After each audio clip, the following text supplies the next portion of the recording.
अस्सलाम वालेकुम YouTubers, this is me Kulsoom. ऐसे थंबनेल जब नज़रों के आगे से गुजरते हैं, यूट्यूब का बाबा आ गया, यूट्यूब का बाप आ गया, यूट्यूब का दादा आ गया, मतलब कि ये थंबनेल्स हैं और इनके ऊपर व्यूज़ आ जाते हैं।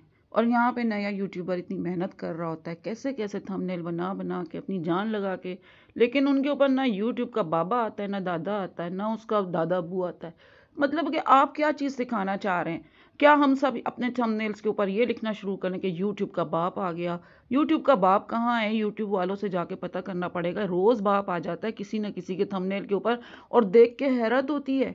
हमारे सारे के सारे न्यू यूट्यूबर इस चीज़ को देख के हैरान होते होंगे। अगर हम में से कोई भी अपने चैनल के ऊपर अपने थंबनेल पे यूट्यूब का बाप आ गया, यूट्यूब का दादा आ गया लगाते हैं तो एक मजाक है। लेकिन यहाँ पे जब सीनियर्स लगा लेते हैं तो उनके देखने व्यूज़ कहाँ से कहाँ चले जाते हैं। सिर्फ बात है ग्रो होने की, ग्रो हो चुके होते हैं ना चैनल, तो फिर वहाँ पे कुछ भी मैटर नहीं करता।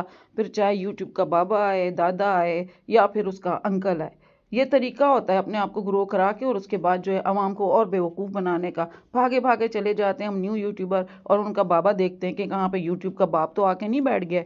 यही बात है और कुछ नहीं है। खैर, हमारी आज की वीडियो आने वाली है इंशाल्लाह ताला 6 बजे, और 6 बजे आपके साथ फिर एक नया चैनल को हम आगे करके ग्रो करेंगे। हमने अपने काम को इसी तरह जारी रखना है, हमारा काम नहीं रुकेगा और हमारे चैनल पे 100 हो, 20 हो, 200 हो, हम इसी तरह आगे बढ़ते रहेंगे और नई नई इन्फॉर्मेशन के साथ। खैर, ये देख के ना मेरा दिल चाहा कि मैं भी आपके साथ शेयर करूं कि यूट्यूब का दादा बुआ आ गया, यूट्यूब का बाबा आ गया। इजाज़त दें, फ़ी अमानिल्लाह।